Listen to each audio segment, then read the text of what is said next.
yan? Uy! Ano to? Ano? Bakit ba ayaw mong ipabasa? Ano ba to?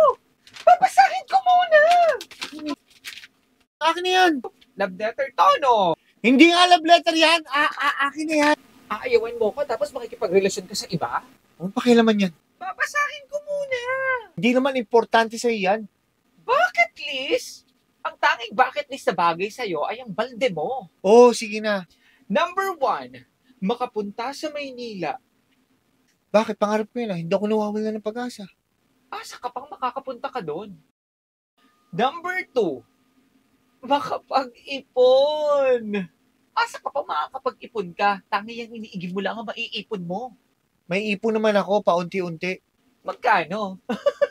Iba ka talagang mangarap. Napaka-imposible. Walang imposible sa taong nagsisikap. Nagsisikap. Magsisikap ako! Akin na nga yan! Talaga lang, ha? Ano naman tong number 3? Kabili ng kotse?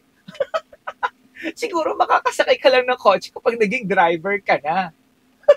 Naman! Sandali! Nag-enjoy pa ako eh. Totoo ka ng mga pinagsusulat mo dito? Next magkaroon ng negosyo? Seryoso ka ba?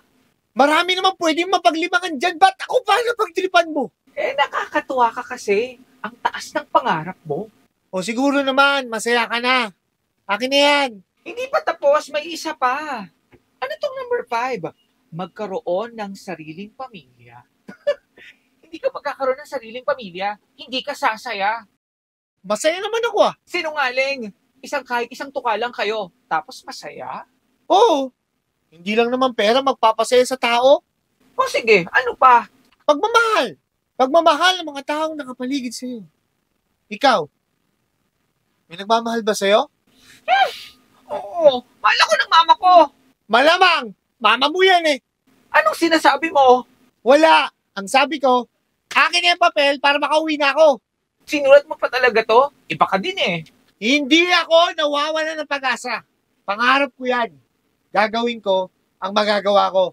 Ah, talaga?